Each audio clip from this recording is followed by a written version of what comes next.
Delegation तब वो पहुंचा था। बीजेपी की कमेटी ने अपनी रिपोर्ट सौंपी, शीर्ष नेतृत्व को अपनी जांच रिपोर्ट सौंपी और कमेटी ने दरअसल 4 पन्ने की जांच रिपोर्ट सौंपी है। 4 पन्नों की रिपोर्ट तैयार की गई है। डेलीगेशन पहुंचा था और अजय लगातार हमारे साथ जुड़े हुए हैं। अजय, 4 पन्नों की रिपोर्ट सौंपी गई है, क्या इस रिपोर्ट में बताया गया है, क्या जानकारी मिल रही है अजय?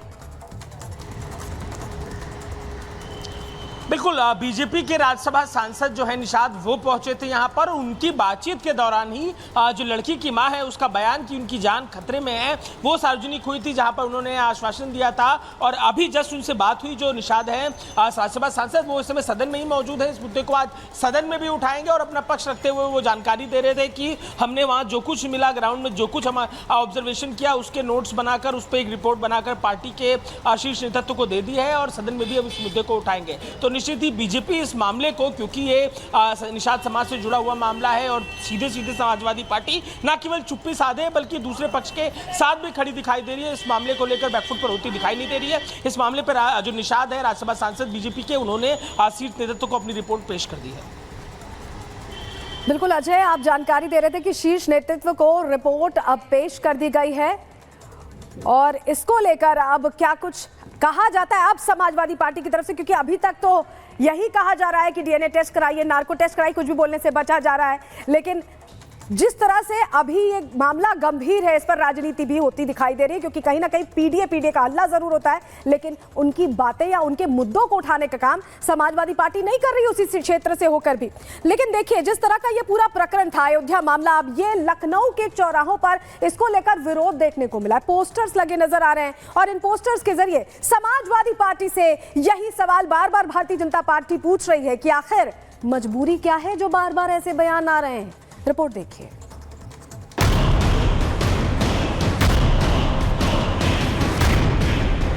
जुबान बंद है राहुल गांधी का, क्योंकि वो मुस्लिम है।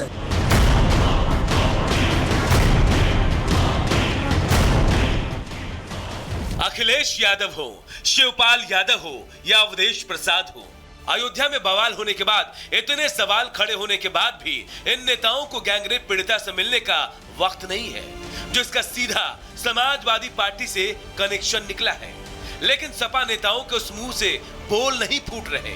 वो कह भी रहे हैं तो डीएनए टेस्ट की मांग कर रहे हैं। सपा के इन्हीं मांगों को जन जन तक पहुंचाने के लिए, लोगों को बताने के लिए कि किस तरह सपा एक आरोपी के साथ खड़ी है जिस पर 12 साल की बच्ची के साथ दरिंदगी का आरोप है, ये पोस्टर लगा है। बीजेपी नेता श्वेता सिंह ने 1000 से ज्यादा चौराहों पर इस तरह के पोस्टर लगवाकर समाजवादी पार्टी से सवाल पूछा है। साथ ही बीजेपी नेता सुब्रत पाठक भी समाजवादी पार्टी मुखिया अखिलेश यादव के मंशा पर सवाल उठा रहे हैं।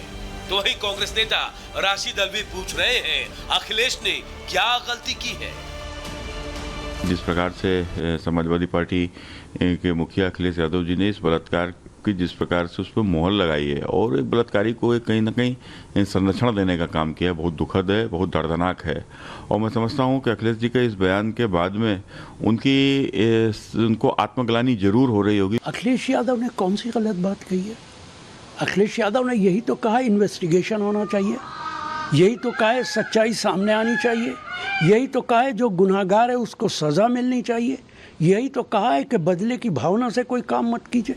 सीधे तौर पर कहा जाए तो अयोध्या रेप कांड में पीड़िता को इंसाफ दिलाने की लड़ाई सियासत पर आकर अटक गई है, वोट बैंक की मजबूरी बनकर रह गई है। सपा नेताओं का ये रवैया साफ साफ बता रहा है कि इनमें किसी को भी नाबालिग से हमदर्दी नहीं है। इनका मकसद सिर्फ और सिर्फ राजनीति करना है। अगर ऐसा नहीं होता तो फिर सांसद अवधेश प्रसाद अपने संसदीय क्षेत्र की पीड़ित नाबालिग से मिलने क्यों नहीं पहुंचे? मोहित पर समाजवादी पार्टी ने अब तक क्या कार्रवाई की? जब मोहित ने गुनाह नहीं किया तो रात के अंधेरे में राशिद और जयसिंह राणा पीड़िता को धमकी देने क्यों पहुंचे? Bureau report, Republic Bharat.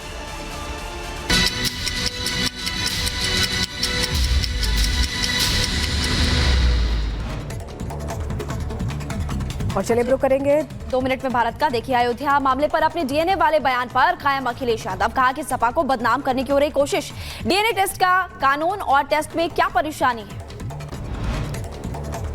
Ayodhya मामले पर सपा सांसद अवधेश प्रसाद का बेतुका बयान, कहा ना जाने कितने दुष्कर्म हो रहे हैं, बुलडोजर कार्रवाई पर भी सवाल उठाए। अयोध्या मामले में बीजेपी डेलीगेशन ने शीर्ष नेतृत्व को सौंपी जांच रिपोर्ट। कमेटी ने सौंपी 4 पन्नों की रिपोर्ट। आज सदन में पेश नहीं होगा वक्फ संशोधन विधेयक। बिल को लेकर जोरों पर हो रही है सियासत। कई नेताओं के बयान सामने आए। वक्फ एक्ट पर अखिलेश यादव का बयान। मुस्लिम को लेकर बीजेपी की सोच असंवैधानिक और मुस्लिम भाइयों के अधिकारों की छीनने की कोशिश हो रही है। जम्मू कश्मीर कांग्रेस का एक्स पर विवादित पोस्ट। 5 अगस्त को बताया काला दिन। 5 अगस्त को ही हटाई गई थी धारा 370। बीजेपी प्रवक्ता शहजाद पूनावाला का कांग्रेस की विवादित पोस्ट पर पलटवार। कहा कि आज जम्मू कश्मीर के लिए ब्लैक डे नहीं, गोल्डन डे है। महाराष्ट्र विधानसभा चुनावों को लेकर तैयारियां तेज। 8 अगस्त से जन सामान्य यात्रा निकालेंगे डिप्टी सीएम अजित पवार। दिल्ली सरकार को सुप्रीम कोर्ट से झटका। एमसीडी में नियुक्ति मामले में सुप्रीम कोर्ट का फैसला। एल्डरमैन की नियुक्ति कर सकते हैं एलजी। दिल्ली कैबिनेट की सिफारिश की जरूरत नहीं। कश्मीर के अवंतीपोरा पुलवामा में बढ़ाई गई सुरक्षा। 2 आतंकियों की गिरफ्तारी के बाद अलर्ट पर सेना। लेफ्टिनेंट जनरल नवीन सचदेवा ने जम्मू कश्मीर के सुंदरबनी का दौरा किया। 2 आतंकवाद विरोधी अभियानों के बीच लेफ्टिनेंट जनरल का आना बेहद महत्वपूर्ण। रायबरेली में फर्जी जन्म प्रमाण पत्र मामले में 7 लोग गिरफ्तार किए गए हैं। अब तक कुल 17 लोगों की हो चुकी है गिरफ्तारी। लैपटॉप, मोबाइल, अन्य उपकरण बरामद किए गए हैं। आगरा की जामा मस्जिद के एसआई सर्वे के लिए हाईकोर्ट में याचिका। इलाहाबाद हाईकोर्ट में आज होगी सुनवाई।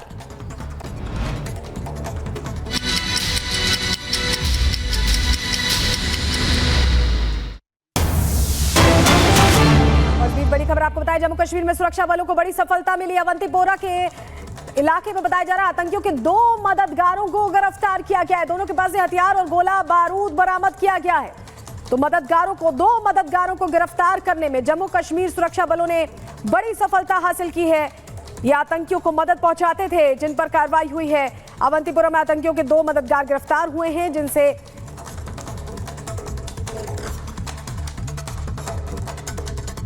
अखनूर और सुंदरबनी में 2 आतंक विरोधी बड़े अभियान जो हैं वो सुरक्षा बलों की तरफ से लॉन्च किए गए हैं। इस वक्त हम बट्टल इलाके में मौजूद हैं, जहां देर रात 3 से 4 संदिग्ध आतंकी देखे जाने के बाद भारतीय सेना ने उन पर फायर किया और उसके बाद पूरे इलाके में आप देखेंगे तो सर्च ऑपरेशन जारी है। जम्मू कश्मीर पुलिस के साथ साथ सीआरपीएफ पूरे इलाके में आउटर कॉर्डन लेयर पर नजर बनाए हुए है, क्योंकि माना जा रहा है कि संदिग्ध जो आतंकी थे वो यहाँ से, क्योंकि पहाड़ी इलाका है, यहाँ से स्नीक आउट कर सकते हैं, यानी कि यहाँ से बाहर भाग सकते हैं। और पीछे का जो पूरा इलाका है ये रिहायशी इलाका है और यही कारण है कि अब सुरक्षा बलों की तरफ से बड़े पैमाने पर सर्च ऑपरेशन चलाया जा रहा है।